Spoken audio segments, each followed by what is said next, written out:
Since the first Polo appeared on our roads back in 1976, it's always been a popular small car choice, and because it's been around for so long, it's given us time to get used to its silly name. I don't know what Polo means in German, but somebody obviously forgot to tell them that it doesn't translate too well. Anyway, putting silly names aside for the time being, we have the estate version on test here, and as is traditional with estate cars, it's not that pretty to look at. And that's a shame, because the more popular hatchback actually looks very good and is nicely proportioned. There's also a rare and quirky saloon, which VW must have thought a good idea because it gives more choice in the range. In reality though, it's pretty ugly, and its unpopularity will mean selling it again will be a nightmare, so it's definitely one to avoid. Despite this though, the Polo still has a strong image, and it's got that rare commodity for a small car: class. Certainly, when it was launched, it was the best super mini on the road, but since then the competition has sharpened up its act, and now you've got excellent other cars to choose from, like the Toyota Yaris or the Skoda Fabia. First impressions when you drive it is how solid it feels for a small car. In fact, it's as solid as any VW from this era, and this translates into giving you a real feeling of safety and security.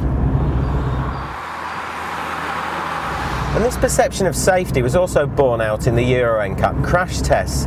The strong body helped this third generation Polo to score a better than average 3 stars. Do try not to run over anyone though, as it only scored 1 star for pedestrian safety.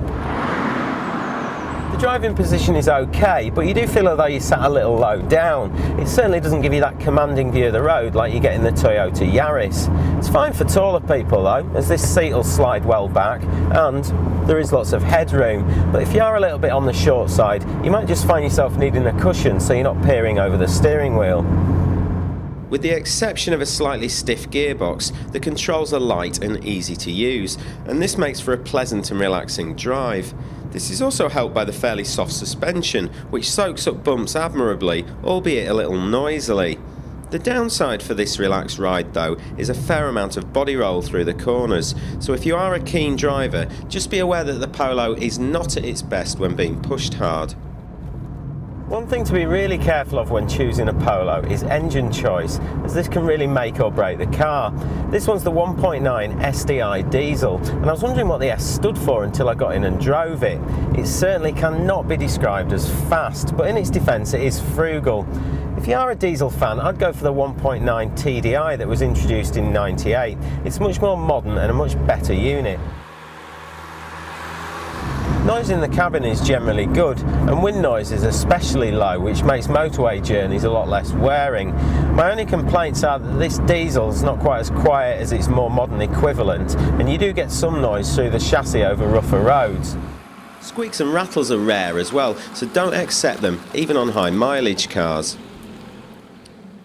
Interior space is acceptable and about average for its class. I was expecting a bit more legroom in the estate than the hatchback, but actually there's not much difference. It's not dreadful by any means, but with the driver's seat right back, it can get pretty tight. Where the estate should and does score over the hatchback is boot space. Certainly if you have young children, it can mean the difference between getting all your gubbins in or not. And once you've messed about with the headrests, the seats fold flat nicely as well, giving you a decent load lugging space. It's just a shame that VW didn't bother to make it a proper estate car and get rid of that boot lip, which would have made loading and unloading a lot easier. Perhaps they were saving money to give you more toys. Certainly later models like this tend to be pretty well spec'd with the niceties and the necessities, but exclusion of a simple on-off button for the passenger airbag means that baby seats are a no-no in the front. Used prices reflect its good image and popularity, but this does mean you're unlikely to find a cheap one. Once you have splashed out, running costs are a bit higher as well, but unlike some cars in the VW range, the Polo has a reliability record to rival the Japanese, and this should save you time, money and hassle in the long run, but it is worth paying extra for a service history.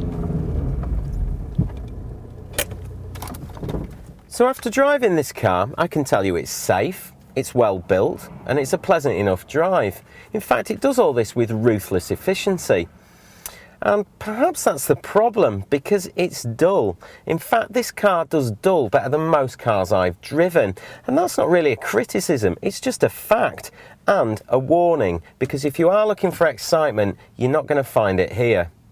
So in summary, this third generation Polo proves itself to still be an excellent small car. It might not be as clever or spacious or cheap as some of its rivals, but that's made up for in build quality and a bulletproof reliability record. Its good image also means that it's never out of place, even in the most well-to-do of leafy suburbs. So just as long as you buy one with an engine to suit its use, and you're not expecting fireworks or excitement, then you're very unlikely ever to regret buying one.